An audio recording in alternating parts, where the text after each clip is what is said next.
The wind howled like a wounded beast across the Wyoming plains, carrying with it the promise of another brutal winter. In the town of Wind Hollow, nestled between two ridges that gave it its name, the first snow of November had already begun to pile against doorways and fence posts. It was 1884, and progress had come slowly to this corner of the frontier, where cattle outnumbered Christians 10-1, and the church bell competed with the saloon piano for the souls of men. Abigail Monroe stood at the frost-etched window of the parsonage, her breath fogging the glass as she watched the townspeople hurry past.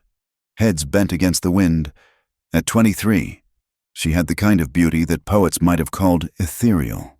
Pale skin that had never known the harsh kiss of prairie sun, auburn hair always pinned in perfect submission, and green eyes that held depths she was forbidden to explore. Her father, Reverend Elijah Monroe, had seen to that. "Abigail," his voice boomed from the study. "Step away from that window. Idle hands are the devil's playground."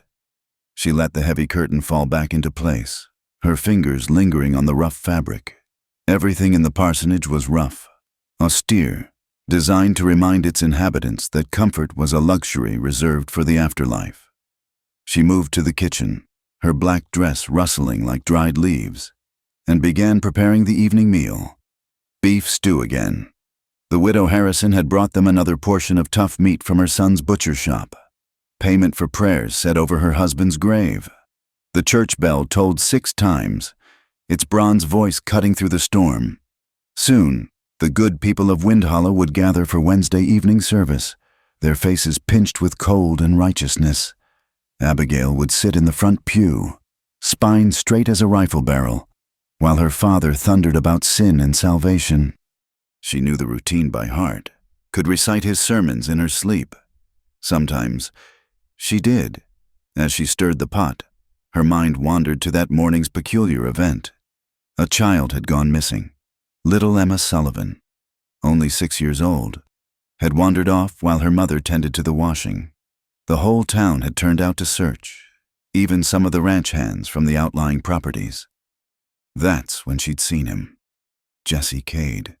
She'd heard his name whispered in the general store, seen the way women clutched their shawls tighter when he rode past. The mute rancher who lived on the edge of civilization, who spoke to no one and needed no one. But this morning, he'd emerged from the tree line carrying Emma in his arms, the child clinging to him like he was salvation itself. He'd handed her to Mrs. Sullivan without ceremony, tipped his worn hat, and disappeared back into the white wasteland before anyone could thank him. But not before his eyes had found Abigail's across the crowd. They were the color of winter sky just before a storm, gray and turbulent and impossibly deep. In that brief moment, she'd seen something that made her breath catch. Pain, old and familiar as a scar. She recognized it because she saw it every morning in her own reflection. "Abigail," her father's voice cracked like a whip. "The stew is burning." She jerked back to the present, pulling the pot from the heat. Black smoke curled up from the bottom, and she knew there would be a lecture about wastefulness, about how the Lord despised those who squandered his gifts. She scraped what she could salvage into bowls, her hands shaking slightly. Reverend Monroe entered the kitchen like a storm front, all dark cloth and disapproval. At 57, he still cut an imposing figure, tall and lean, with a face carved from granite and eyes that could freeze hellfire. His gray beard was trimmed with mathematical precision, not a hair out of place. "Carelessness," he said, sitting heavily at the table, "is a sin often overlooked but never forgiven." He bowed his head. "Lord, we thank thee for this sustenance. Imperfect though it may be through human failing, may we be more mindful of thy gifts. Amen." They ate in silence. The only sound, the scrape of spoons against tin bowls and the wind rattling the windows. Abigail's mind kept returning to those gray eyes, to the gentle way Jesse Cade had carried the Sullivan child. She'd noticed his hands, scarred and capable, but infinitely careful. How could a man who never spoke a word say so much with just his actions? "You were seen today," her father said suddenly, standing too close to the crowd, gawking like a common gossip. "I was concerned for Emma," she replied quietly. Everyone was. Concern can be expressed through prayer, not by mingling with rabble. He fixed her with his pulpit stare. And certainly not by making eyes at that creature. Heat flooded her cheeks. I don't know what you mean. Don't compound your sins with lies, girl. The caveman is an abomination, struck dumb by the Lord for whatever wickedness lurks in his past. That he lives among beasts is fitting. You'll not look at him again. She kept her eyes on her bowl, counting the chunks of potato like rosary beads. 1, 2, 3. Yes, Father. You're of marriageable age. Abigail, I've had inquiries. Samuel Fletcher, the banker's son, would be a suitable match. Godly young man. Good prospects. Samuel Fletcher, who smelled of pomade and spoke to her breasts instead of her face. Samuel Fletcher, whose hands were soft as bread dough and whose laugh sounded like a donkey's bray. She'd rather marry the winter wind. I'll pray on it. Father. See that you do. Now clear these dishes. Service begins in 30 minutes. She watched him leave, his footsteps echoing on the bare wooden floors. Through the window. Snow fell harder now, erasing the world in white. Somewhere out there. Jesse Cade was alone with his horses and his silence. She wondered if he was warm, if he had anyone to cook for him, if those gray eyes ever softened with happiness. Stop it, she commanded herself. You're the minister's daughter. Your life is here, in this kitchen, in that church, in the narrow space between propriety and suffocation. But as she washed the dishes, her hands moving mechanically through the soapy water, she couldn't forget the way he'd looked at her.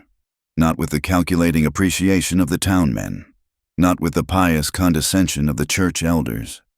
He'd looked at her like she was a person, like she was real.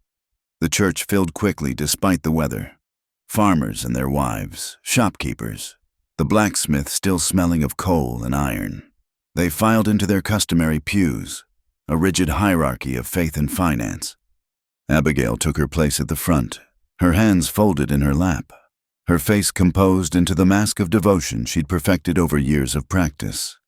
Her father ascended the pulpit like Moses climbing Sinai, his black robes billowing. Brothers and sisters, he began, his voice filling every corner of the small church. We live in a world beset by wickedness. The devil walks among us, wearing many faces, speaking honeyed words to lead us astray. She'd heard variations of this sermon 100 times. Her mind drifted, and she found herself studying the congregation. There was Mrs.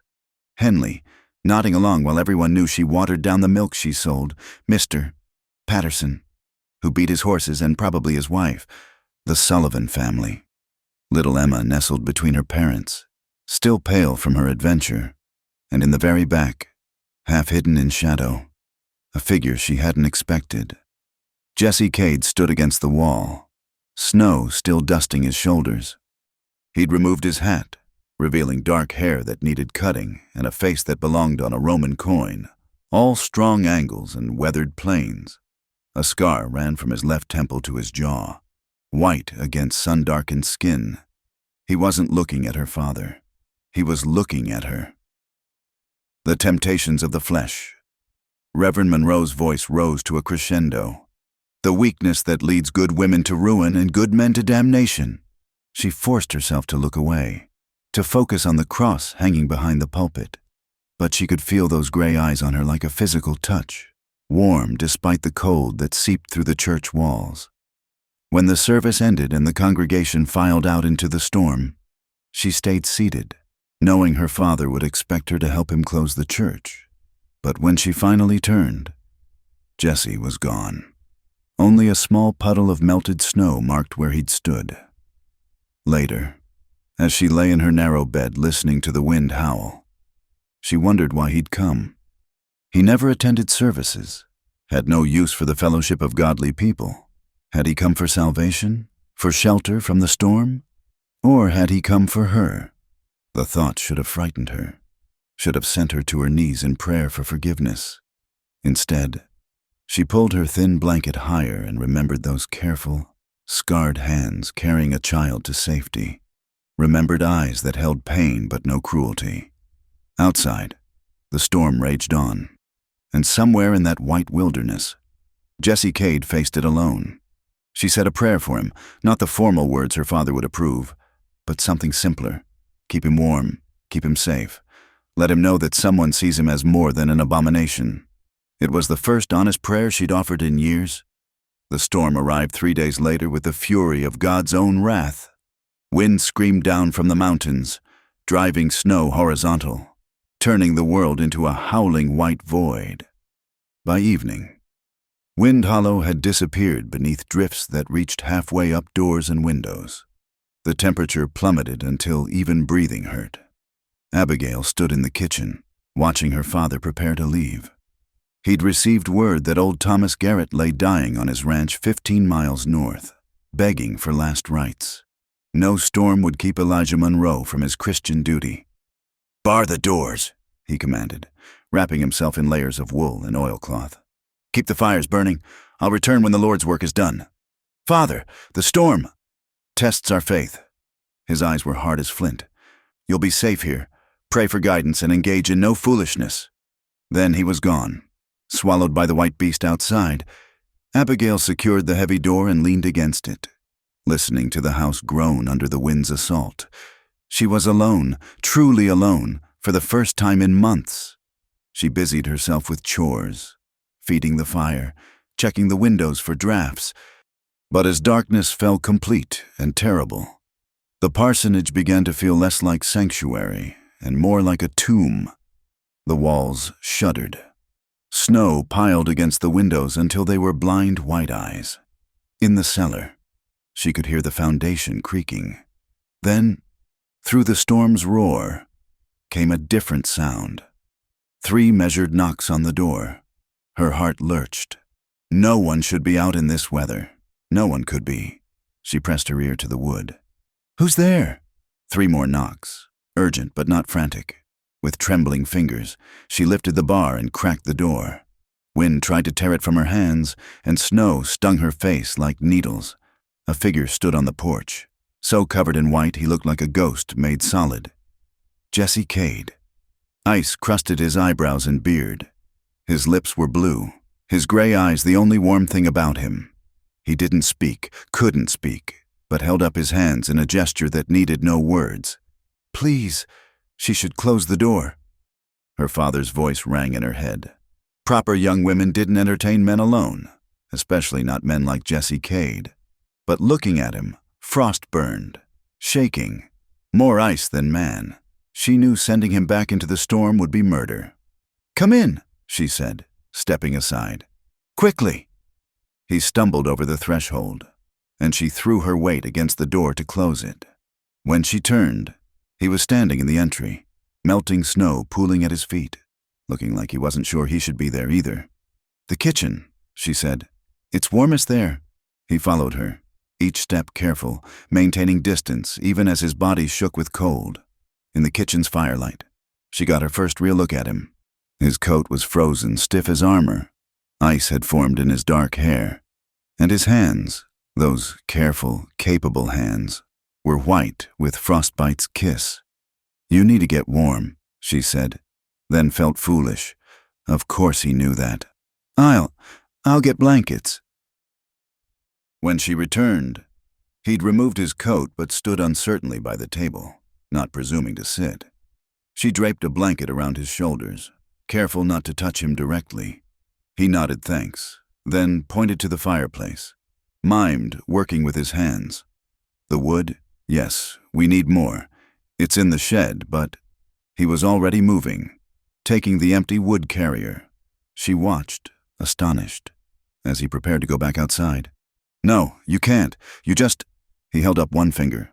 "Wait," then slipped out the back door into the storm. She paced the kitchen, certain she'd just let him go to his death, but minutes later he returned, the carrier full of split logs. He made 3 more trips, until wood was stacked high beside the fireplace. Only then did he sink into a chair, exhaustion clear in every line of his body. Abigail busied herself making coffee, strong and black. When she set the cup before him, their eyes met, this close. She could see details she'd missed in church, the way his scar pulled slightly when he attempted a smile, the premature silver threading through his hair, the way his eyes held stories he could never tell.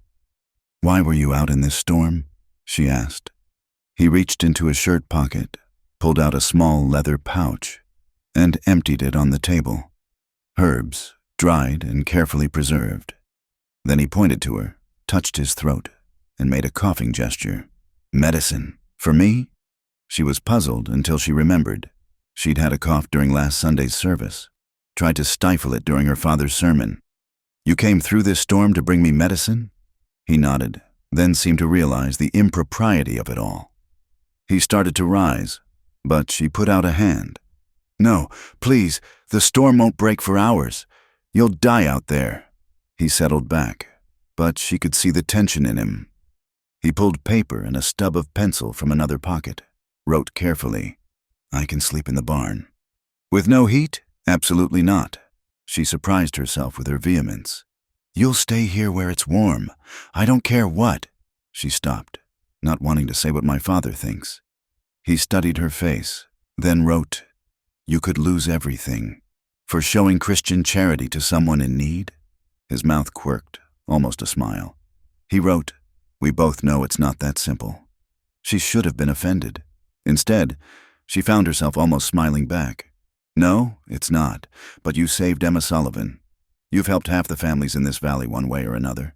Never asking for anything. The least I can do is keep you from freezing." He looked at her for a long moment, then wrote, "You see me." 3 words that hit her like a physical blow, because she did see him. Saw past the silence and the scar and the stories people told. Saw a man who noticed when the minister's daughter coughed and rode through a killing storm to help. "Yes," she whispered. "I see you." The wind howled louder, and something crashed outside, probably the old oak's branches. Jesse was on his feet instantly, moving to the window. "What is it?" He pointed upward, then made a pulling motion. "The roof. Something about the roof." They climbed to the 2nd floor, and she gasped. In the spare room, snow was pouring through a gap where shingles had torn away. Already, a small drift had formed on the floor. Jesse didn't hesitate. He gestured for her to bring something, anything. She ran for buckets, boards, her father's tools. Together they worked, Jesse holding boards while she handed him nails, then switching when her arms tired. He was patient, careful, never touching her more than necessary, but somehow always knowing where she was, adjusting his movements to hers like a dance. When the gap was patched, they were both breathing hard. Snow dusted their hair, their clothes, in the lamplight. Jesse's eyes were bright with exertion and something else, pride. Maybe they'd worked together, accomplished something together.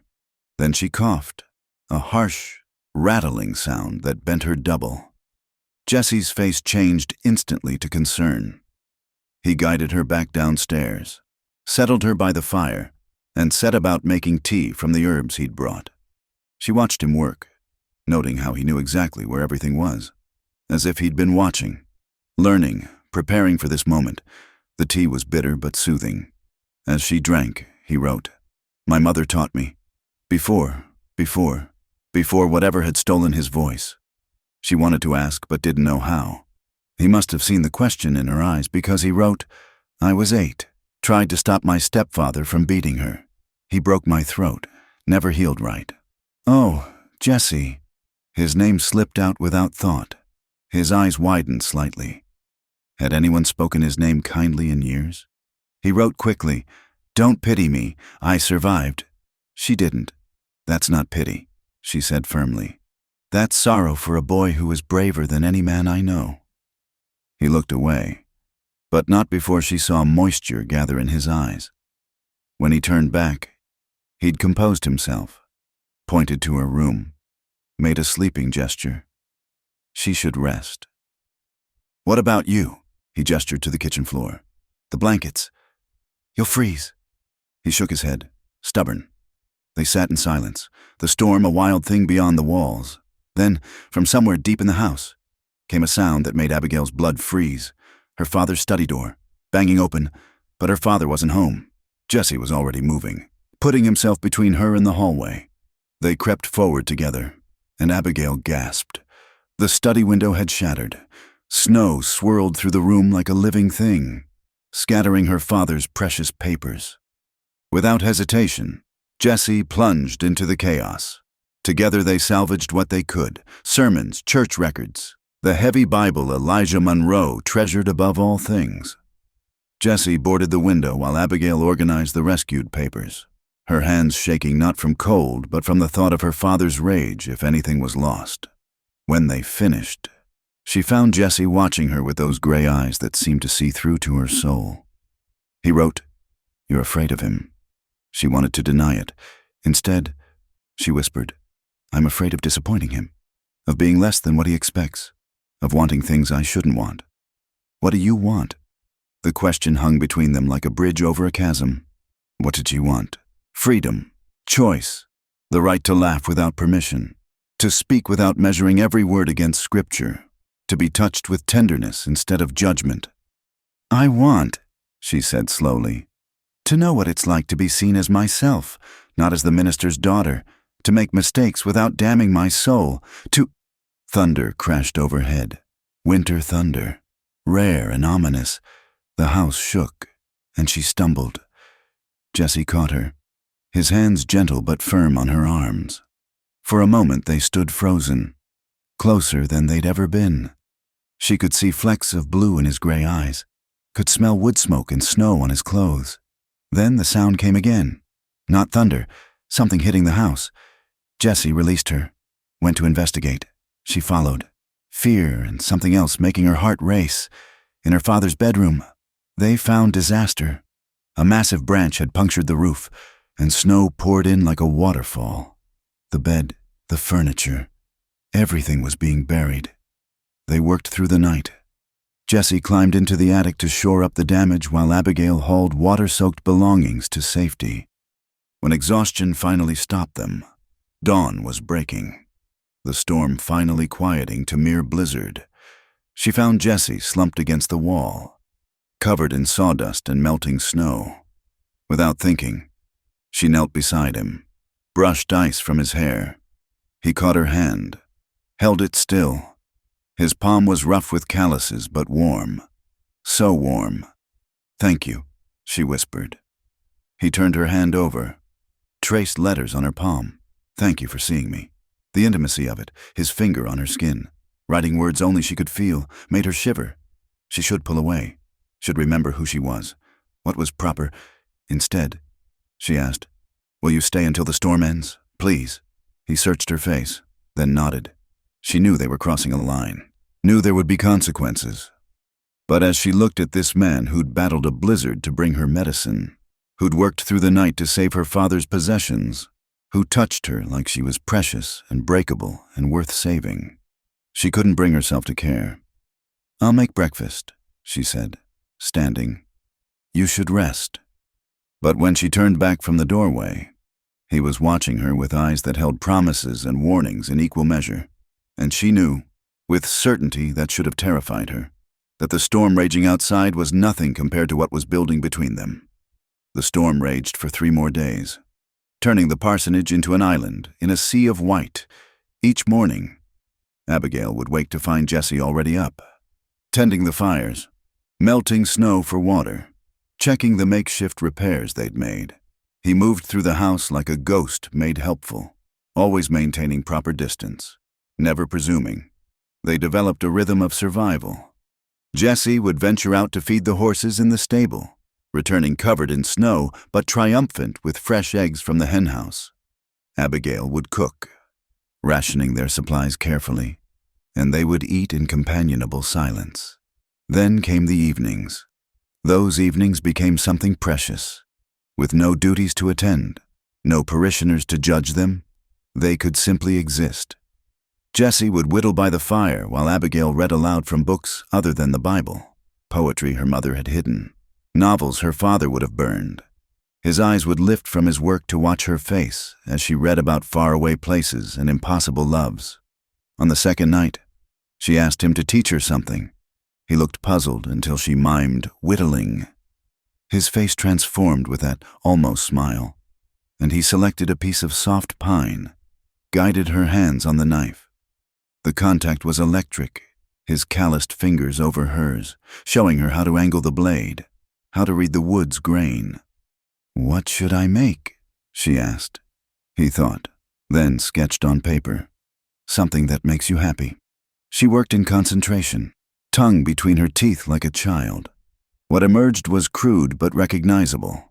A bird, wings spread for flight. Jesse held it up to the firelight, nodded approval, then took his pencil and added delicate details to his drawing, showing her how to improve it. "I want to keep it," she said. "To remember." She stopped, heat flooding her cheeks. He wrote, "Remember what? That I can make something, create something, be more than just—" She gestured at her black dress, the walls around them. "You are more—" He underlined "are" 3 times.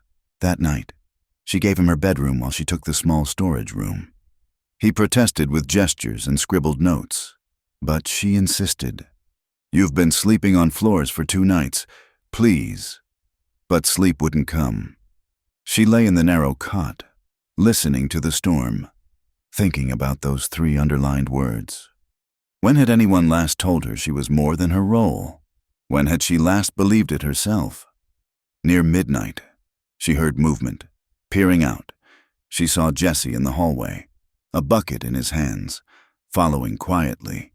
She found him in her father's study, dealing with a new leak that had developed in the roof. He worked by candlelight, shadows dancing across his focused face. "You should have woken me," she said. He shrugged. Wrote, "You need rest." Still coughing. She was, though less thanks to his tea. Watching him work, she felt something shift inside her chest. This man, who owed them nothing, who her father called an abomination, showed more genuine care than— "My father wouldn't have done this for you," she said suddenly. "If you were dying on his doorstep, he'd step over you to get to church." Jesse's hands stilled. He turned to her, and she expected judgment, defense of a man of God. Instead, he wrote, "I know, but you would help. That's what matters." How can you know that? Because you see people, not what they should be, who they are. She thought of all the times she'd watched him from the church window as he helped neighbors, mending fences, sharing game from his hunts, always leaving before thanks could be given. "You do the same." He shook his head. Wrote, "I see tasks that need doing. You see hearts that need tending." "Is that what you think I'm doing? Tending your heart?" The question hung between them, too honest for the night.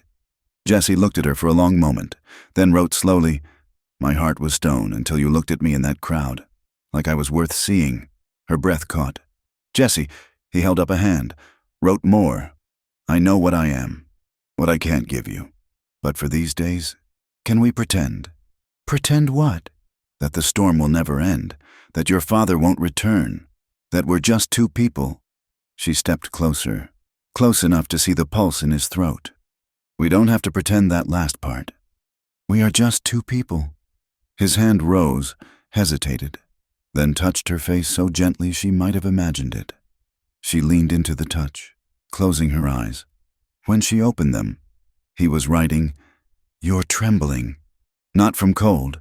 He made a sound, not quite a sigh, not quite a groan. Pulled back, put distance between them.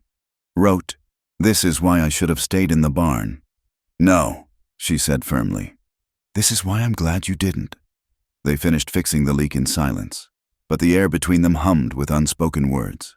When they parted for what remained of the night, Jessie caught her hand, pressed something into it, a small wooden bird, more detailed than hers, wings spread in flight. She held it against her heart long after his footsteps faded. The 3rd day brought a different kind of tension. Supplies were running low. Jessie ventured to the cellar, returning with preserves and dried beans. But they both knew the truth. If the storm didn't break soon, they'd be in trouble. Worse, Abigail's cough had returned with vengeance. She tried to hide it, but Jessie's keen eyes missed nothing. He made more tea, stronger this time, and insisted she rest while he handled chores. She protested until a coughing fit left her gasping. He carried her to the chair by the fire, actually carried her, his arms strong and sure around her. For a moment, she let herself rest against his chest, feeling his heartbeat through his shirt. Then propriety reasserted itself, and she pulled back. "I can walk," he gave her a look that said clearly. "But you don't have to." As she sipped the bitter tea, he wrote, "Tell me about your mother." The question surprised her. No one asked about Margaret Monroe, dead these 15 years. "She was different," Abigail said slowly. She laughed, really laughed, not just polite smiles. She'd dance in the kitchen when Father wasn't home. She'd tell me stories about fairies and magic, then make me promise not to tell. A smile touched her lips.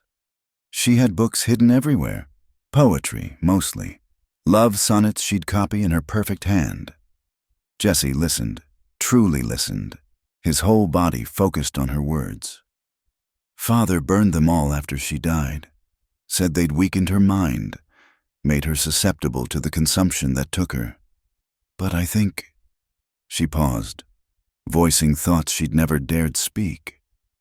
"I think she died of suffocation, not from the disease, from this life." Jesse wrote, "You saved one book." It wasn't a question. Somehow, he knew.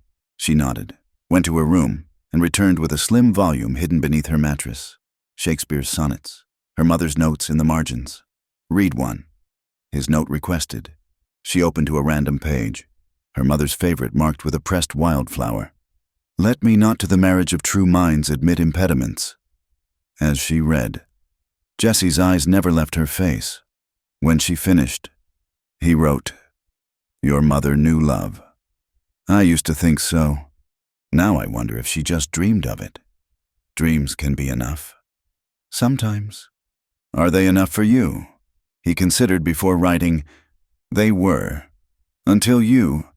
The honesty of it stole her breath. This can't, I know."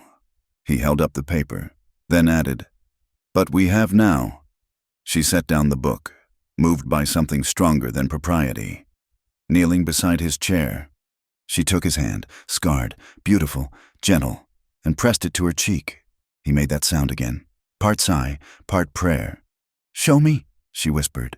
"Show me what my mother dreamed of." His thumb traced her cheekbone, a touch light as snowfall. Then he was pulling back, shaking his head, writing frantically, "You don't know what you're asking. I'm asking for one true thing in a life of pretense. And tomorrow, when the storm ends, then we return to our cages. But tonight..." He stood abruptly, paced to the window where snow still fell thick and fast. She watched his shoulders rise and fall with deep breaths. When he turned back, his face was set with determination. He wrote, "I won't dishonor you. There's no dishonor in kindness, in gentleness, in teaching someone what tenderness means. Abigail..." He'd started to write her name and stopped, the pencil trembling. She rose, crossed to him.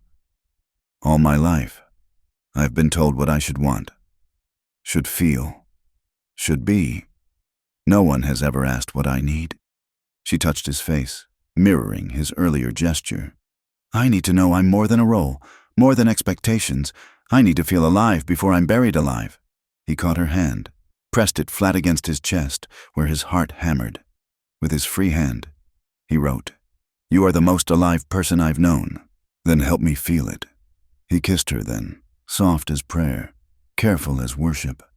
His lips were chapped from cold, but warm, so warm. She'd been kissed once before, that awful, fumbling attempt when she was 16. This was nothing like that. This was question and answer, give and take, a conversation without words. When they parted, both breathing unsteadily, he wrote, "Enough?" She shook her head. "Teach me more." But he smiled, a real smile despite the scar, and wrote, "Patience. We have time." They spent the evening in a different kind of companionship. Jesse showed her how to read the wood grain, how to coax beauty from plain pine. She read more sonnets, his hand resting on her ankle as she curled in the chair. They shared the meager supper, and when her cough returned, he rubbed her back in careful circles until it eased. That night, she couldn't bear the thought of separate rooms. "Stay with me," she said. "Not, just stay, so I'm not alone." He hesitated, then nodded. They lay on her narrow bed, fully clothed, her back to his chest, his arm careful around her waist. She could feel him breathing, could feel the tension in him, the iron control. "Tell me something," she whispered in the dark, without words. "Tell me something true." His hand found hers, intertwined their fingers. Slowly, he traced letters on her palm. Youremymiracle. She turned in his arms, finding his face in the darkness. This time, she kissed him, pouring all her gratitude and fear and blooming love into the contact.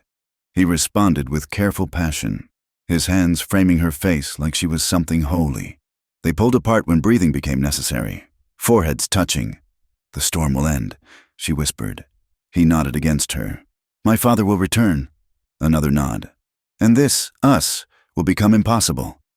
His fingers found her face in the dark, tracing the truth neither could speak. "It already is, but for now, for these stolen hours while the storm raged and the world disappeared." They had each other. She curled into him, feeling safe for the first time in memory. His arms tightened around her, and she felt him press a kiss to her hair. Tomorrow would bring what it brought. Tonight, she was not the minister's daughter. He was not the silent rancher. They were just two souls, finding shelter in each other while the wild wind sang its lonely song. As sleep finally took her, she thought she felt him trace one more word against her shoulder. Love. But perhaps that was only dreams, mixing with the storm's whisper and the steady beat of his heart against her back. Perhaps. Or perhaps it was the truest thing either had ever said. The howling came just after midnight, not wind, but something alive and hungry. Abigail woke to find Jesse already at the window, every muscle tense, in the moonlight reflecting off snow. She could see them, wolves, circling the chicken coop, drawn by desperation and the scent of easy prey. "How many?" she whispered. He held up 4 fingers, then grabbed his coat. She caught his arm. "You can't go out there." He pointed to the coop, then made a slashing motion across his throat. Without the chickens, their food situation would go from difficult to dire. He gently removed her hand, pulled on his boots. "Then I'm coming with you." He shook his head firmly, but she was already reaching for her father's shotgun. "I know how to shoot. Mother taught me, secretly." His eyes widened, whether at her revelation or determination. She couldn't tell. He wrote quickly, "Stay on porch, only shoot if I signal." They slipped out the back door into the brutal cold. The wolves were focused on the coop, testing the walls, looking for weakness. Jesse moved like smoke across the snow, using the woodshed for cover. Abigail positioned herself on the porch, shotgun steady despite her racing heart. Jesse picked up a piece of firewood, threw it hard. It struck the lead wolf's flank, and the pack spun toward him, snarling. He stood his ground, another chunk of wood ready, drawing them away from the chickens. The largest wolf, gray as morning mist, stalked forward, lips pulled back from yellow fangs. Jesse backed up slowly, leading them further from the buildings, but the wolf was done being patient. It lunged. Jesse swung the wood like a club, catching the wolf mid-leap. They went down together in an explosion of snow. Abigail raised the shotgun, but they were rolling, a confusion of fur and cloth, and she couldn't get a clear shot. Then Jesse was on top, his hands around the wolf's throat, holding those snapping jaws away from his face. The other wolves circled, looking for an opening. One darted in, teeth flashing toward Jesse's exposed back. Abigail fired. The blast echoed across the valley like thunder. The wolf yelped, tumbled away. The others scattered, including the one beneath Jesse, who used the distraction to wrench free and flee. Jesse lay in the snow, not moving. Abigail ran to him, her bare feet burning in the cold. Blood darkened his shoulder where claws had found flesh. His eyes were closed, face pale as the snow beneath him. "Jesse, Jesse!" She shook him gently. His eyes opened, focused on her face. He tried to sit up, winced, then pointed urgently at her feet. She'd run out without shoes, and already the numbness was creeping up her ankles. Supporting each other, they stumbled back inside. Abigail barred the door with shaking hands, then turned to Jesse. His coat was shredded at the shoulder, blood seeping through his shirt. "Let me see," she demanded. He shook his head, pointed at her feet. They were white as candle wax, senseless with cold. He guided her to a chair, knelt despite his injury, and began rubbing them gently, bringing back circulation. Pain flared as feeling returned, and tears streamed down her face. "Your shoulder," he looked up at her, eyes soft, and continued working on her feet until color returned. Only then did he allow her to examine his wound. 3 parallel gashes ran from shoulder blade to collarbone, deep enough to need stitching. Old scars crisscrossed his back, evidence of a brutal childhood. But these were fresh, bleeding freely. "I have to clean these," she said. "It will hurt." He nodded, handed her his knife, mimed heating the blade. Cauterization. She'd seen it done once, on a ranch hand gored by a bull. Her stomach turned at the thought. "There has to be another way." He shook his head, wrote with a shaking hand. "Too deep, will fester." She heated water, cleaned the wounds as gently as possible. Jesse never made a sound, though his knuckles went white, gripping the table edge.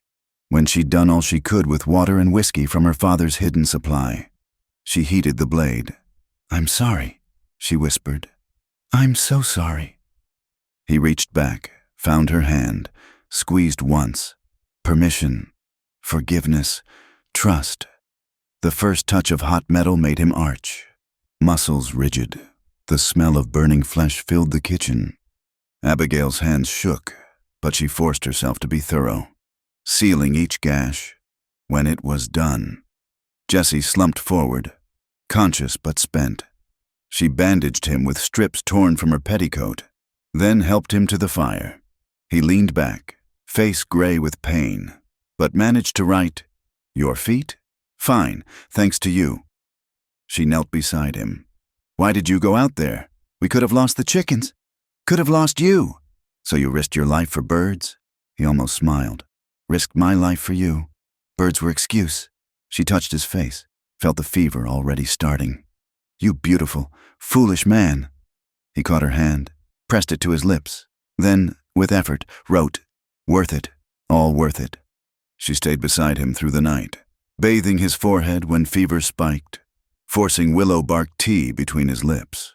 He drifted in and out of consciousness, and in his delirium, made sounds, not words, but expressions of pain and memory.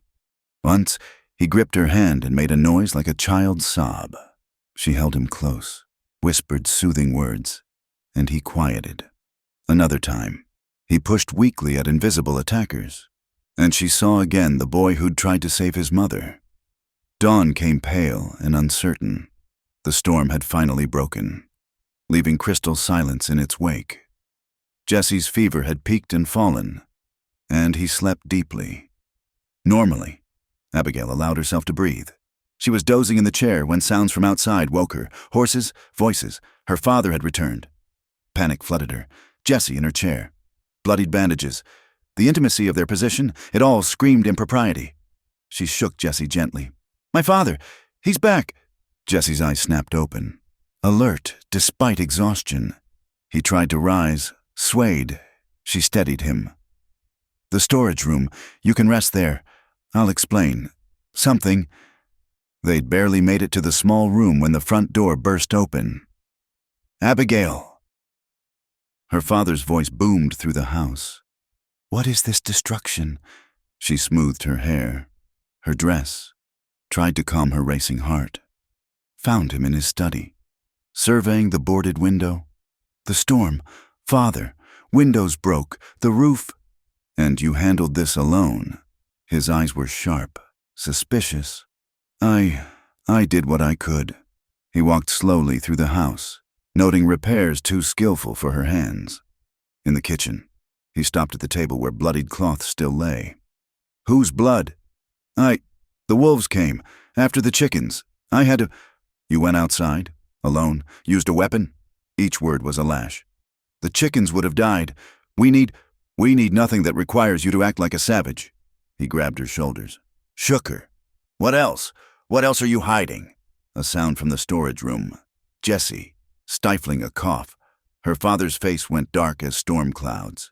He strode to the door, yanked it open. Jessie stood there, shirtless, bandages spotted with fresh blood from the movement. You! The word was poison. You dare defile my home, my daughter? Jessie stepped forward, hands spread peacefully.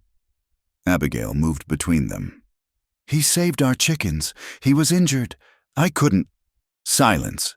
Her father's hand cracked across her face, sending her stumbling. Jessie caught her, and that was his mistake. The moment his hands touched her, Elijah Monroe became something inhuman. He grabbed the fireplace poker, swung it at Jessie's head. Jessie, weakened by blood loss and fever, couldn't dodge completely. The iron caught his temple, sent him to his knees. Blood ran fresh down his face. Stop! Abigail threw herself over Jessie. He saved my life.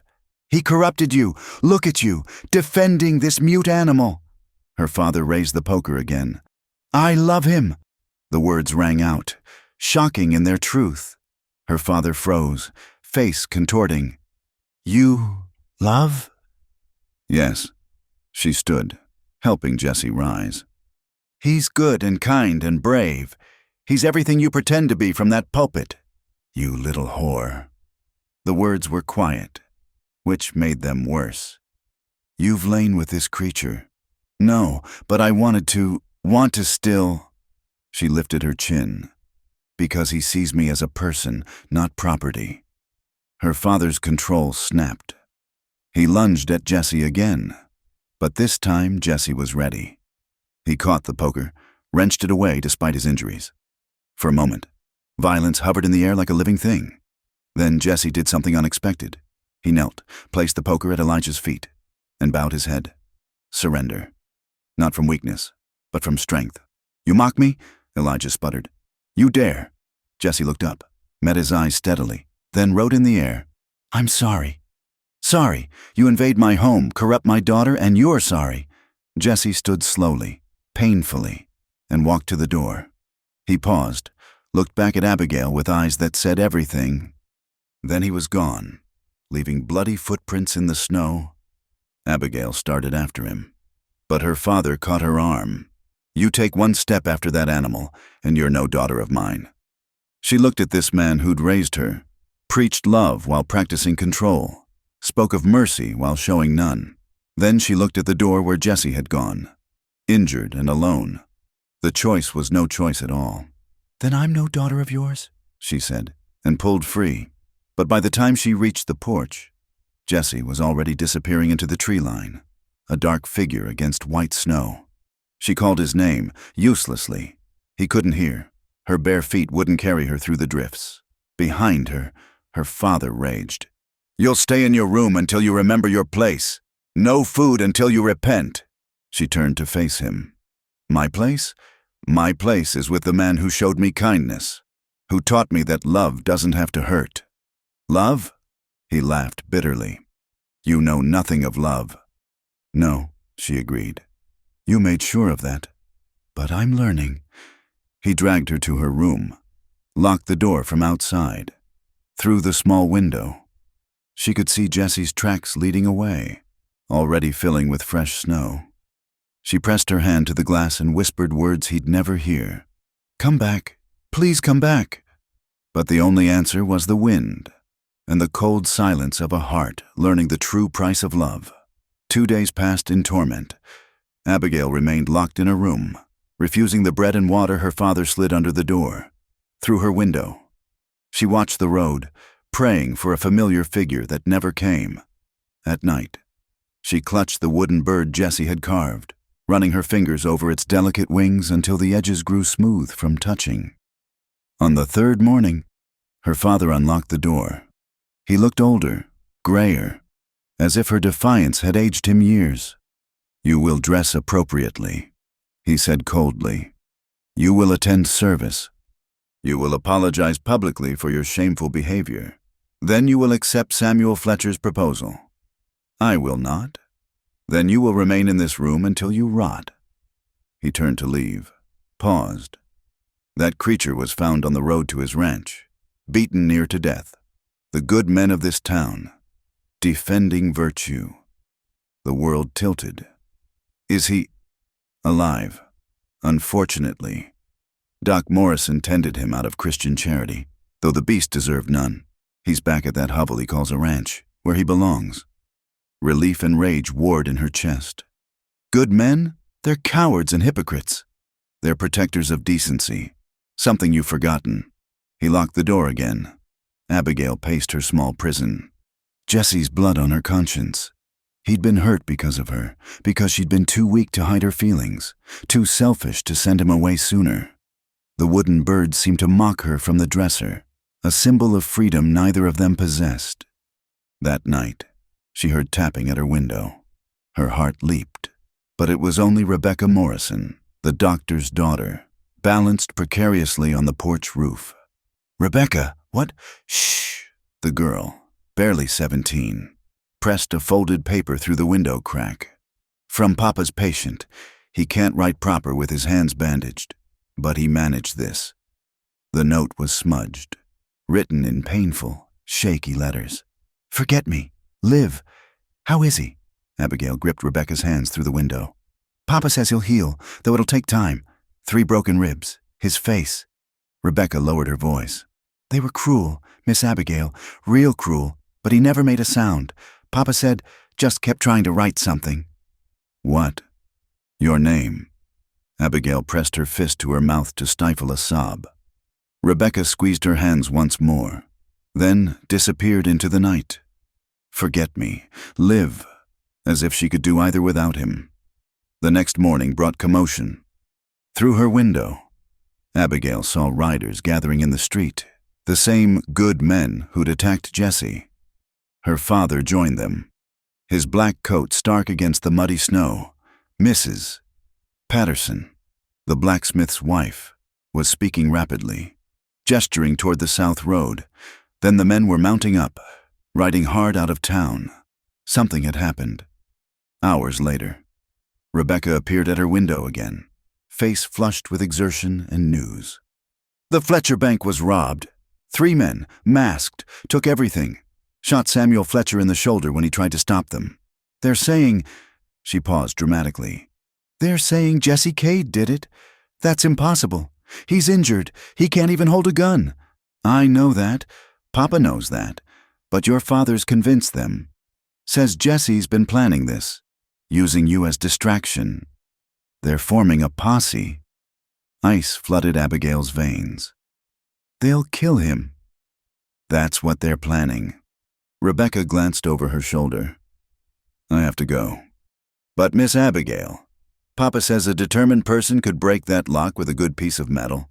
Says he left his medical bag on the porch by accident. Heavy bag, metal instruments inside.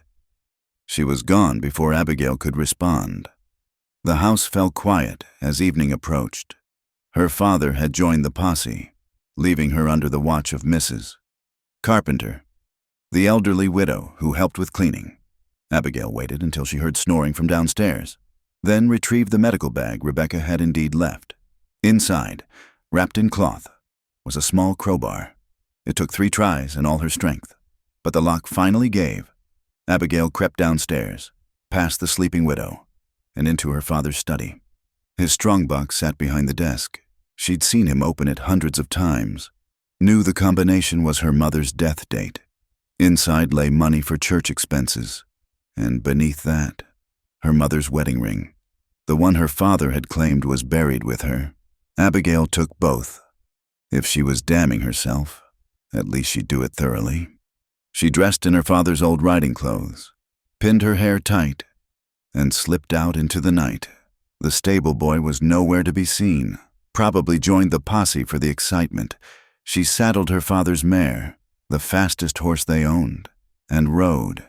The moon was new, the darkness complete, but she knew the way to Jesse's ranch. 7 miles through forest and valley, following game trails and creek beds.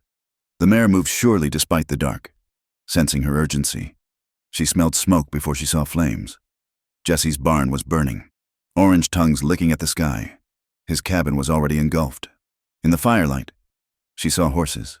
The posse had arrived first. No, no, no, she urged the mare faster. The clearing was chaos. Men shouted, horses milled. Someone had dragged Jesse from the cabin. He knelt in the snow, hands bound, blood running from fresh wounds. Her father stood before him, Bible in one hand, rope in the other. "Confess your sins before God," Elijah commanded. "Confess, and your death will be swift." Jesse raised his head, found Abigail in the shadows. His eyes widened in alarm, and he shook his head desperately. "Go back."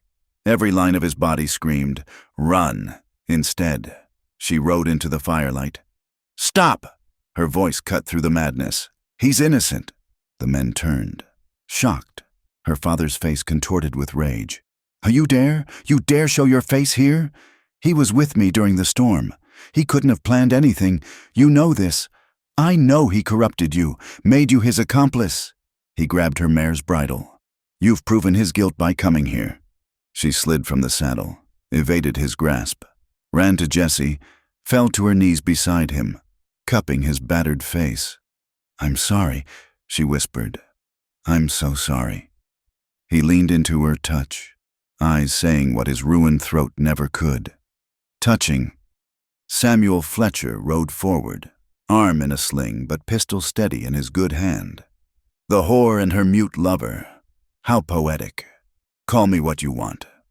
Abigail stood, placing herself between Jesse and the gun. "But I'll tell everyone the truth, how you forced yourself on me 2 years ago, how your father paid mine to keep it quiet, how you've blackmailed 3 other girls the same way." Fletcher's face went white. "Lying bitch! Am I? Should we ask Mary Henderson, Lucy Grant, or check your father's ledgers for the payments?" "Enough." Her father stepped forward. "You've chosen your side, girl. Stand aside or hang with him." "Then I'll hang." A murmur ran through the crowd. Some men shifted uncomfortably. Lynching a man was one thing, but the minister's daughter? "You would die for this animal?" Her father's voice broke slightly. "I would live for him, something you never let me do." She looked at the assembled men. "All of you, so righteous, so quick to judge. But Tom Morrison, didn't Jesse pull your boy from the river last spring? And you, Frank Cooper, who helped birth your calves when you were laid up, who fixed your roof, Anna's fence, brought meat when the Hendersons were starving." The men looked away, uncomfortable. "He's done more Christian work than any of you. His only crime was making me feel human." "His crime," Fletcher snarled, "was taking what was mine.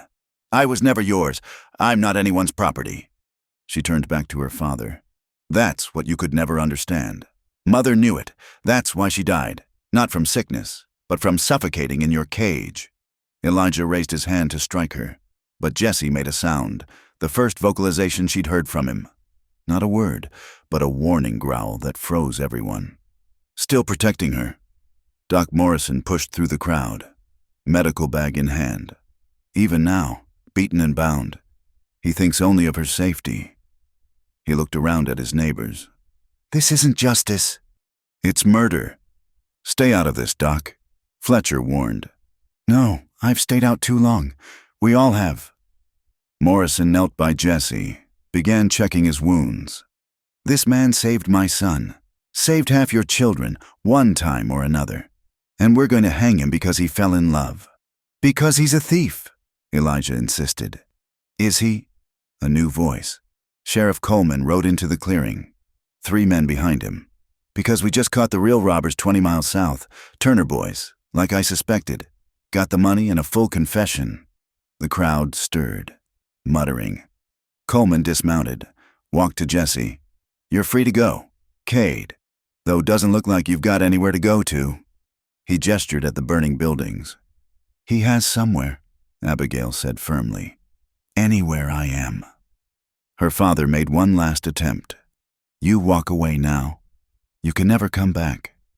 You'll be dead to me, dead to God. Then I'll be alive to myself." She helped Jesse stand, his weight heavy against her. And to him, Morrison and Coleman cut Jesse's bonds. His hands were swollen, bloody, but he immediately reached for Abigail, touching her face with infinite gentleness. "Come on," Morrison said quietly. "My wagon's down the road. You both need tending." As they walked away, supported between Morrison and Coleman, Abigail heard her father call out once more, "You'll burn in hell for this." She didn't turn around. "Then at least I'll be warm."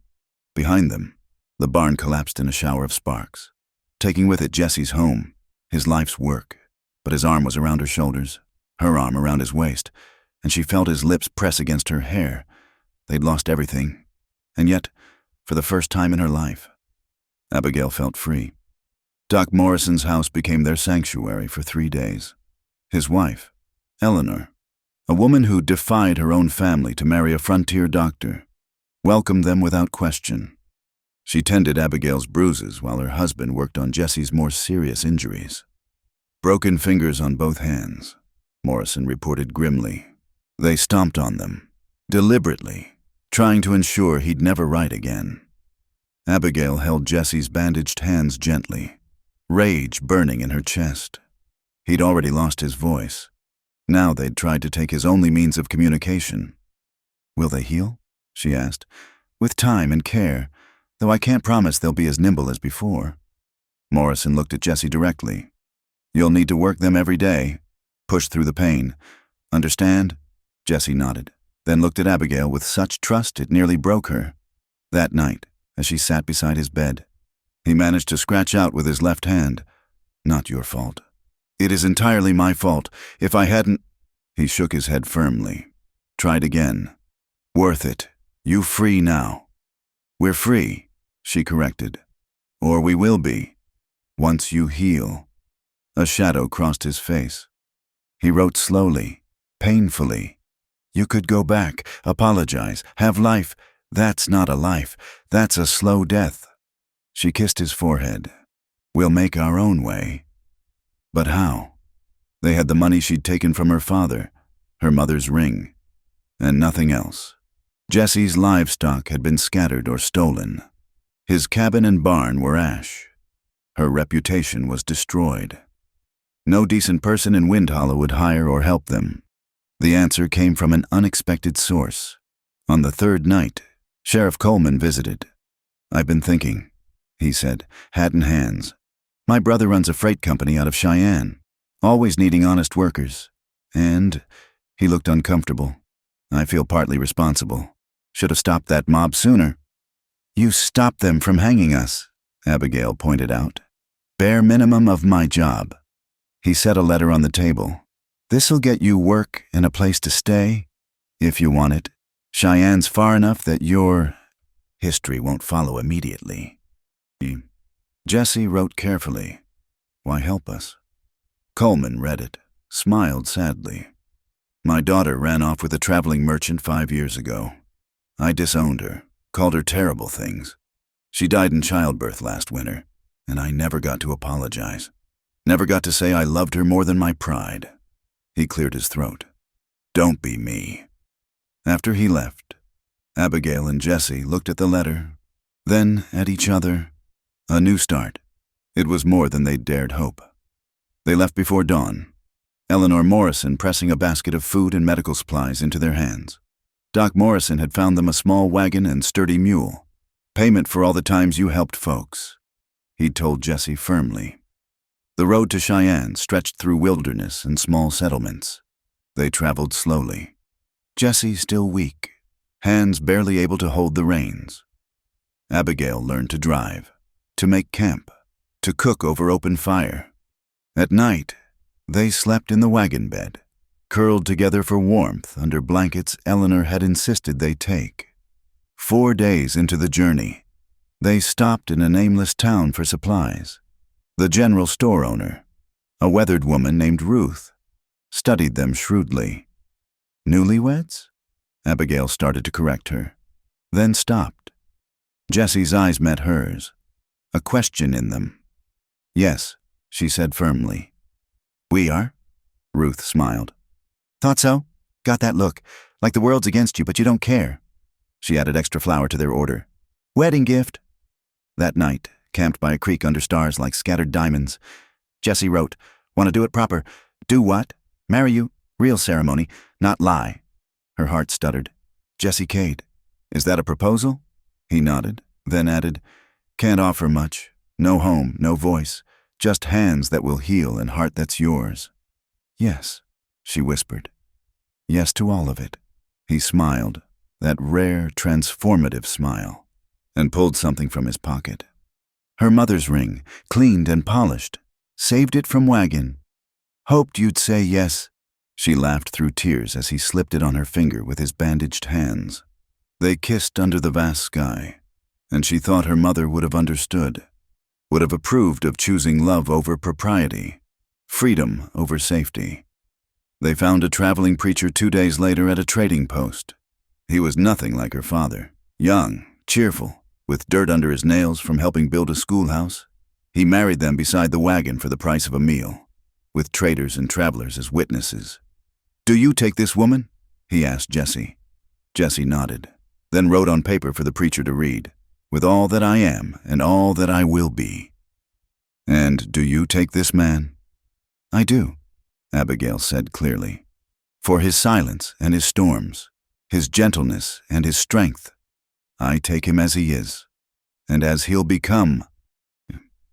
The witnesses cheered. Someone produced a fiddle, and their wedding reception became an impromptu dance beside the trading post. Jessie couldn't dance properly with his injuries, but he swayed with her, holding her close, and she felt more blessed than any church ceremony could have made her. Cheyenne sprawled before them a week later, rough and raw and bursting with possibility. Coleman's brother, Patrick, was Jessie's opposite, loud, laughing, with opinions on everything. Can you work? He asked bluntly. Injuries look bad. Jessie nodded, wrote, We'll heal, work hard. What about you, Mrs. Cade? Can you do sums? I need someone to manage books. My last clerk ran off with a theater troupe. I can, Abigail said, chin high. My education may be limited, but I'm quick to learn. Patrick grinned. Good enough. Work starts tomorrow. There's a cabin behind the freight office. It's yours if you want it. Rough, but solid. The cabin was indeed rough, one room with a leaky roof and gaps in the walls. But it was theirs. That first night, they sat on the floor. There was no furniture yet. Sharing bread and dried meat. Planning improvements. Happy? Jessie wrote. Happier than I've ever been. She answered honestly. The work was hard. Jessie's hands healed slowly, painfully. Each day he forced swollen fingers to grip ropes, load wagons, tend horses. Abigail watched him struggle, wanted to help, but understood his need to prove himself. At night, she massaged his hands with liniment, working each finger until he could move them freely again. She threw herself into learning the freight business, schedules, inventory, customer accounts. Patrick was impressed by her quick mind, soon trusting her with more responsibility. The other workers were skeptical at first. A woman doing clerk's work was unusual, but her accuracy and fairness won them over. Slowly, they built a life. Jessie constructed furniture in the evenings, teaching Abigail joinery and carving. She made curtains from flour sacks, planted a small garden, turned their rough cabin into a home. They attended no church, but Sunday mornings were sacred anyway. Quiet hours spent reading together. Jessie teaching her his language of gestures and expressions. 3 months after arriving, Abigail woke feeling queasy. The sickness persisted for days before Eleanor Morrison's parting gift, a medical handbook, provided the answer. That evening, she waited until Jessie finished washing up from work, then took his hands, healed now, though scarred like the rest of him. I have something to tell you, she said, guiding his palm to her still flat stomach. About something we're building together. His eyes widened. Wonder, fear, and joy crossed his face in quick succession. He dropped to his knees, pressed his forehead against her belly, shoulders shaking with silent sobs. When he looked up, he wrote with a trembling hand, Afraid. What if child is like me, broken? Then we'll love them exactly as they are, she said firmly. The way we love each other. He stood, pulled her close, and she felt him breathe prayers or promises against her hair. Winter came early to Cheyenne, but their cabin was warm now, properly sealed and furnished. Jesse had been promoted to wagon master, his natural leadership evident despite his silence. Abigail managed the entire office, Patrick joking that she'd put him out of a job.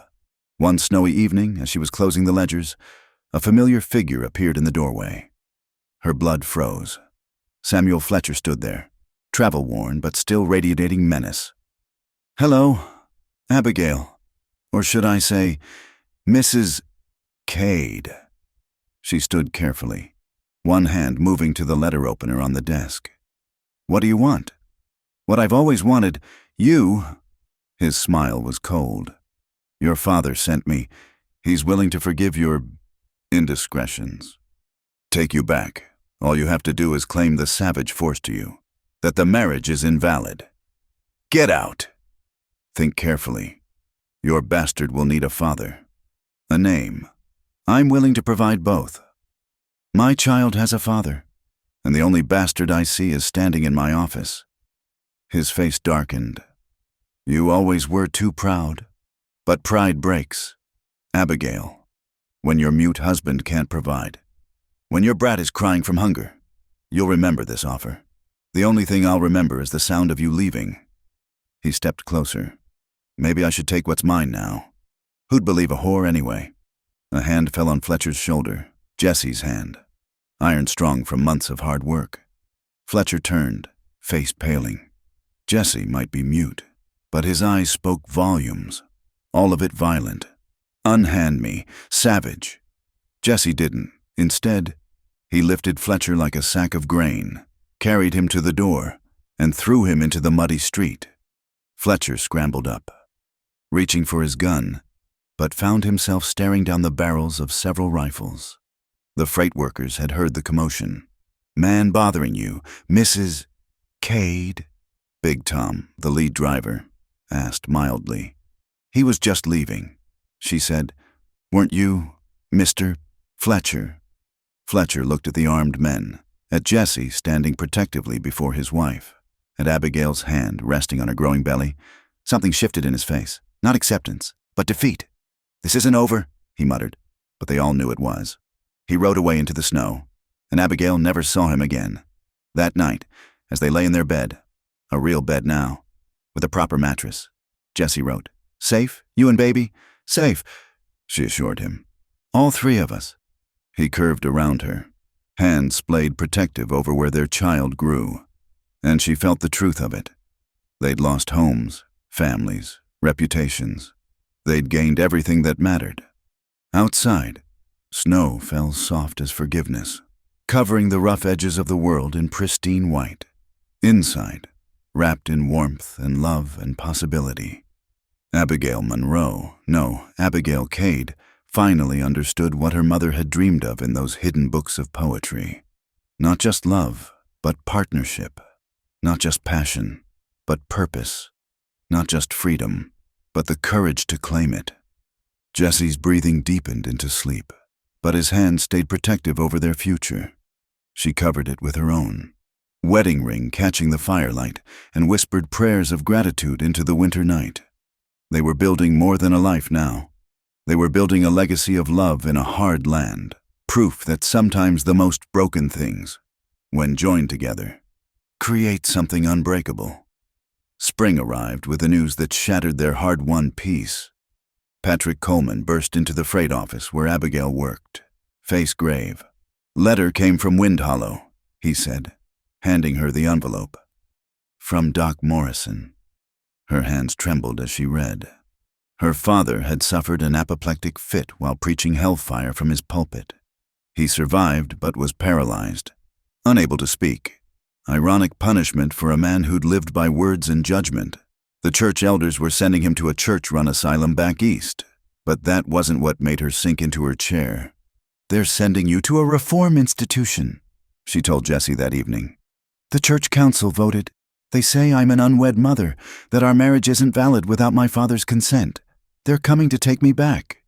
Jesse's face darkened. He wrote furiously, "Over my dead body. That's what I'm afraid of." She touched her swollen belly. 7 months along now. "They have legal documents. The sheriff there is Fletcher's cousin.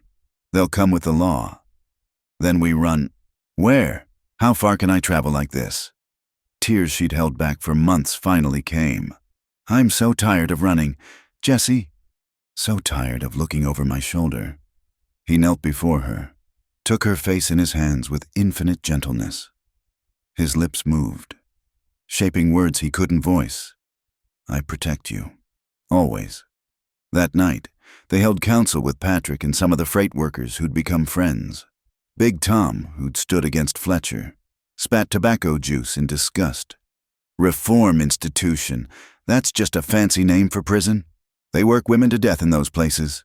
Could fight them when they come," another suggested. Patrick shook his head. "Then Jesse hangs for certain. They'll make sure of that." "There might be another way," said a quiet voice from the corner. Martin Price, the company lawyer who handled contracts, stepped forward. "If you can't run from the law, change which law applies." "Meaning?" Abigail asked. "Wyoming territory has different rules than back east. If you establish legal residency here, demonstrate you're productive citizens, the territorial judge might block the extradition, especially if—" He hesitated. "If you make a public stand, tell your story. Let the people here decide." Jesse shook his head sharply, pointed at Abigail, mimed talking, then crossed his arms. He didn't want her exposed to public scrutiny. "I've been exposed to worse," she said firmly. "If telling our story keeps us together, I'll shout it from the rooftops." The next morning, she stood in the Cheyenne Methodist Church, not because she sought their approval, but because it was the largest gathering space. Word had spread, the pews filled with curious faces, fellow workers, customers, competitors, women from the mercantile, ranchers from outlying areas. Abigail stood at the front, Jesse beside her, chin high despite the whispers. "My name is Abigail Cade," she began, voice clear. "Some of you know me from the freight office. Others have heard rumors. I'm here to tell you the truth." She spoke of her life in Wind Hollow, the crushing weight of her father's expectations, of Jesse's kindness, the storm that brought them together, the love that grew despite every obstacle. She didn't minimize or excuse. She owned her choices proudly. "They say I'm fallen," she concluded. "Maybe I am. I fell from a pedestal I never asked to stand on. Fell into the arms of a man who showed me that love doesn't have to hurt."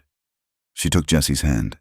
"If that's a sin, I'll sin again every day for the rest of my life." The church was silent. Then, from the back, a woman stood, Mrs. Chen, who ran the laundry where Abigail sometimes helped. "I came to this country for freedom," she said in accented but clear English. "Married man my parents hated. They cast me out. But here I make new family. Mrs. Cade helps my children with letters. Mr. Cade fixed my roof. Asked no payment." She looked around defiantly. "These are good people." Big Tom stood next. "Jesse Cade's the best wagon master we've had. Never lost a shipment. Treats the men fair. Don't care if he can't talk. His actions speak loud enough." One by one, others rose. The baker whose daughter Abigail tutored. The ranch widow Jessie had helped with horses. Even some who'd been skeptical admitted the Cades had proven themselves valuable citizens. Not everyone was supportive. A few stormed out, muttering about moral decay.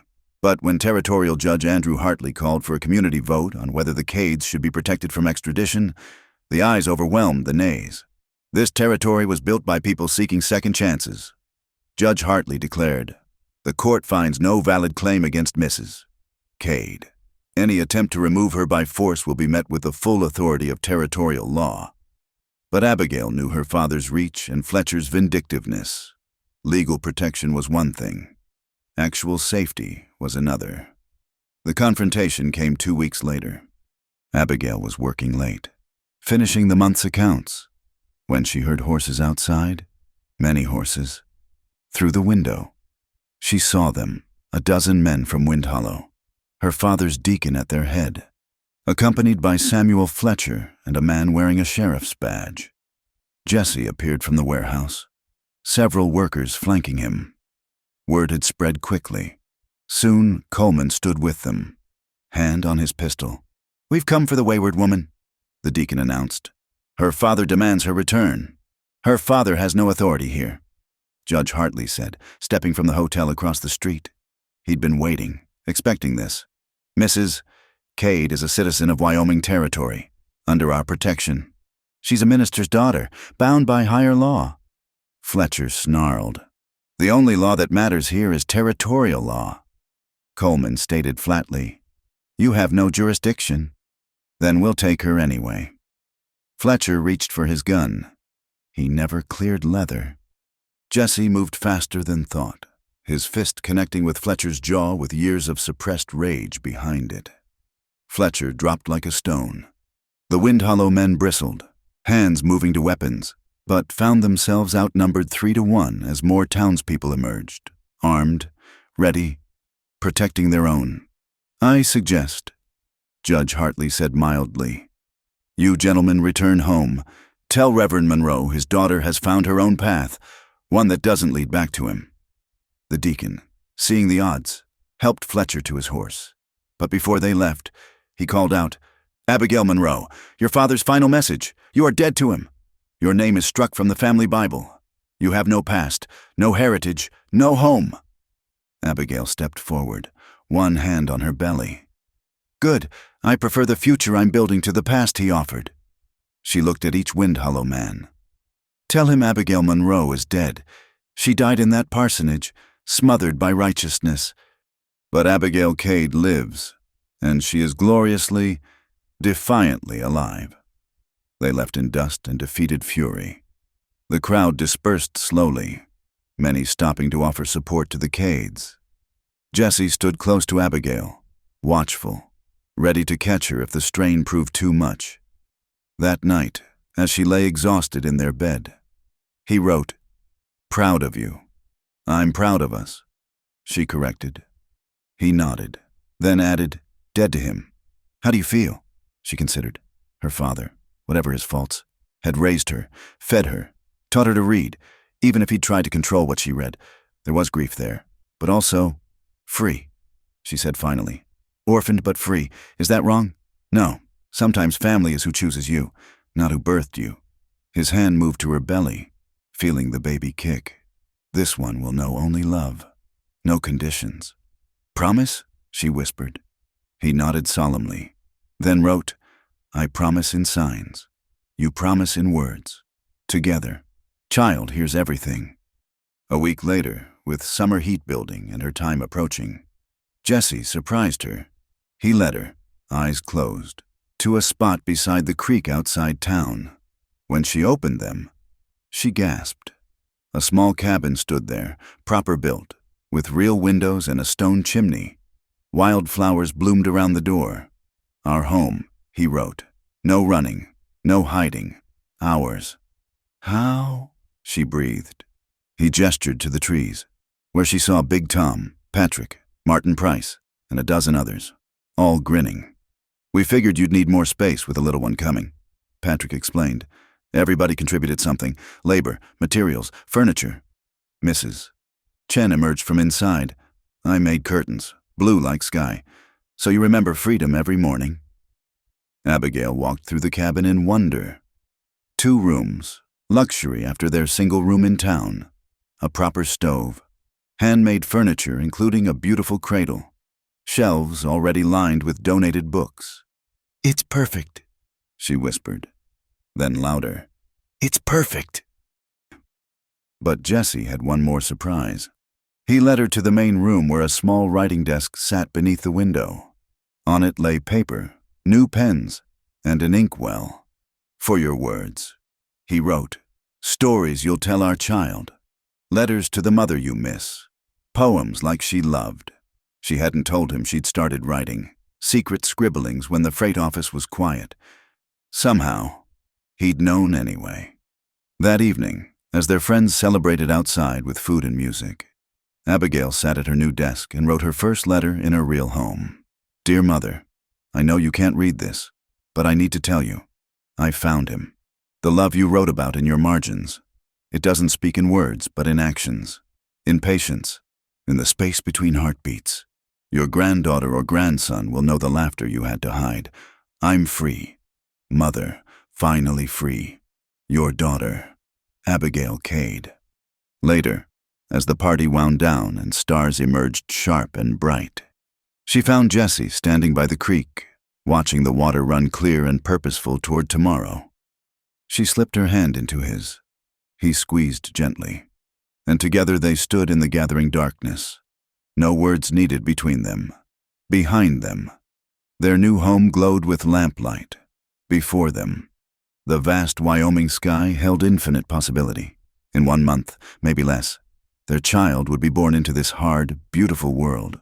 Born to parents who'd chosen each other against all odds. Born free. The water sang over stones, and somewhere an owl called. And Abigail Cade, dead to her past, alive to her future, had never been happier. Thank you, she whispered to the man beside her. He turned, touched her face, and mouthed the words she'd learned to read on his lips. Thank you for saving me. They were wrong. Both of them.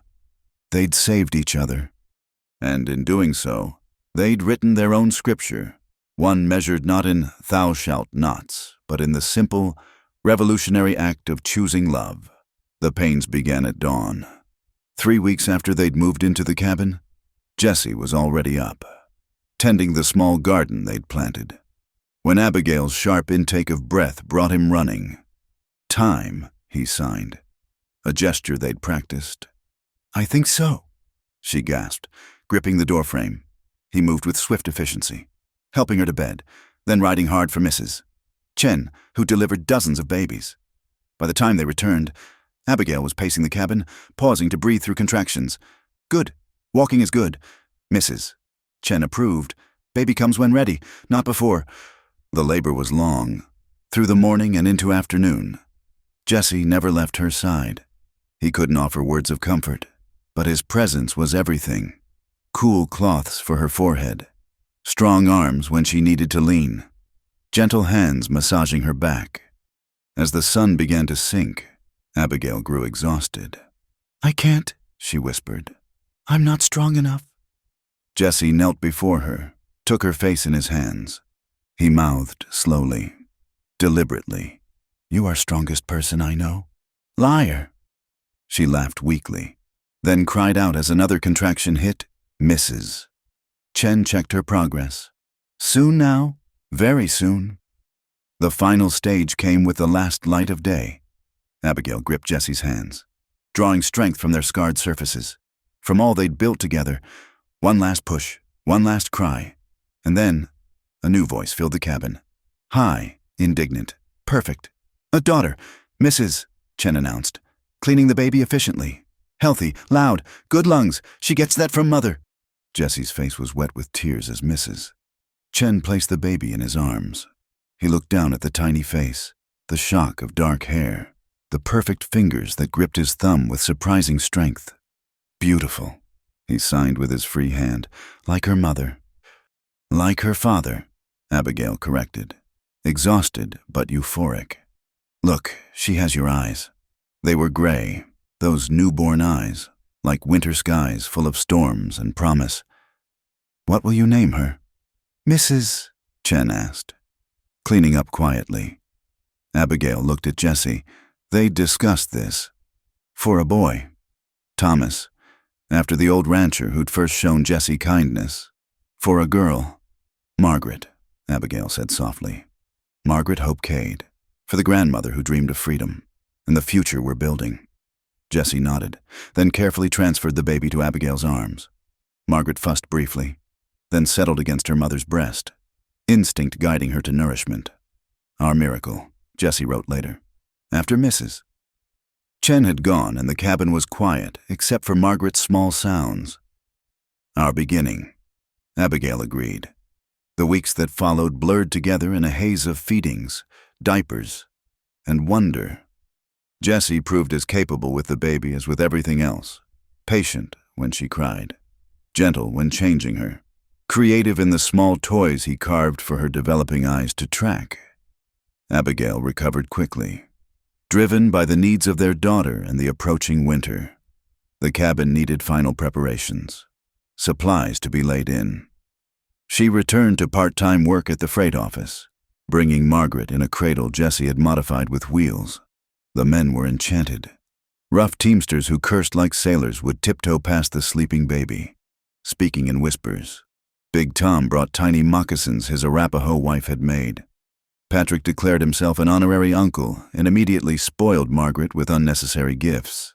But it was Jessie who transformed most visibly. Fatherhood had given him new purpose. He worked extra hours to save money, built additions to their cabin, planted trees that would shade his daughter's future.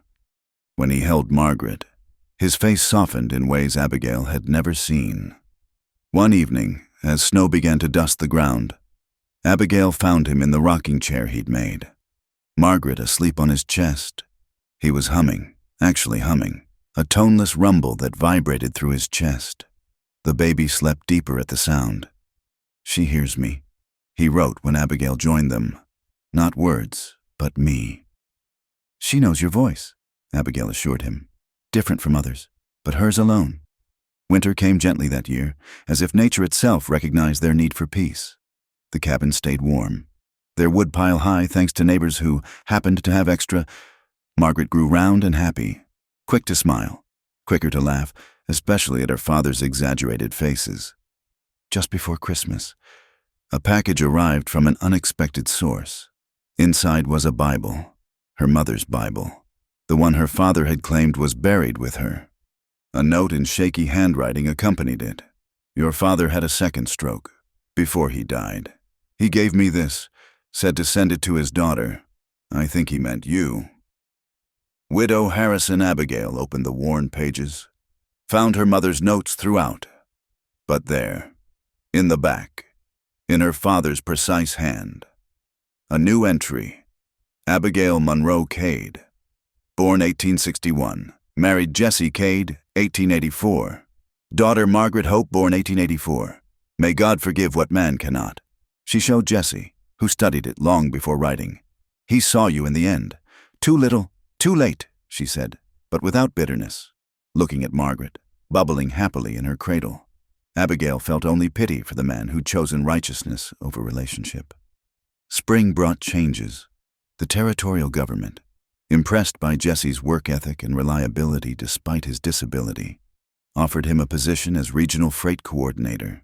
It meant more money, more stability, more respect. He accepted with a handshake and a rare smile. Abigail's writing, begun as private release, found unexpected audience. The territorial newspaper published her essay about building community beyond bloodlines. Letters poured in from other women who'd left everything for love, for freedom, for the chance to be themselves. One warm May morning, Abigail sat at her desk, Margaret playing at her feet, when Jesse entered with an envelope. His expression was strange, excited but wary. The letter was from a doctor in Denver, new techniques from Europe, surgery that might restore partial speech to those with damaged vocal cords. Expensive, experimental, but possible. "What do you think?" Jesse wrote. Abigail considered. "What do you want?" He sat beside her, picked up Margaret, who immediately grabbed for his nose. He let her, smiling, then wrote one-handed. "Would like to say her name, your name, love, just once. Then we'll go," she decided. "We'll find the money." But Jesse shook his head. "Maybe someday. For now, this is enough." He gestured at the cabin, at Margaret, at her. More than enough. That evening, as they walked by the creek with Margaret in her father's arms, Abigail reflected on their journey. From a storm-locked parsonage to this gentle twilight, from imprisonment to freedom, from silence to a love that spoke volumes without words. "Do you ever regret it?" she asked. "Everything we'd lost to be here?" Jesse shifted Margaret to one arm, used the other to pull Abigail close. He kissed her temple, then drew back to sign, Lost nothing, gained everything. Margaret gurgled agreement, reaching for her mother. They stood together as the sun set over their hard-won paradise. 3 souls who'd found each other against all odds. Later, as Abigail nursed Margaret before bed, Jesse carved by the fire another toy for his daughter, who already had dozens. The scratch of knife on wood, the crackle of flames, Margaret's contented sounds. This was their symphony, more beautiful than any choir. A knock interrupted their peace. Jesse answered, found Doc Morrison and Eleanor on their doorstep. Travel-worn but smiling. Heard you had a baby needed inspecting, Doc said gruffly, but his eyes were kind. Thought we'd take a detour on our way to California. They stayed 3 days, marveling at Margaret, at the life the Cades had built. Eleanor helped Abigail plant an herb garden.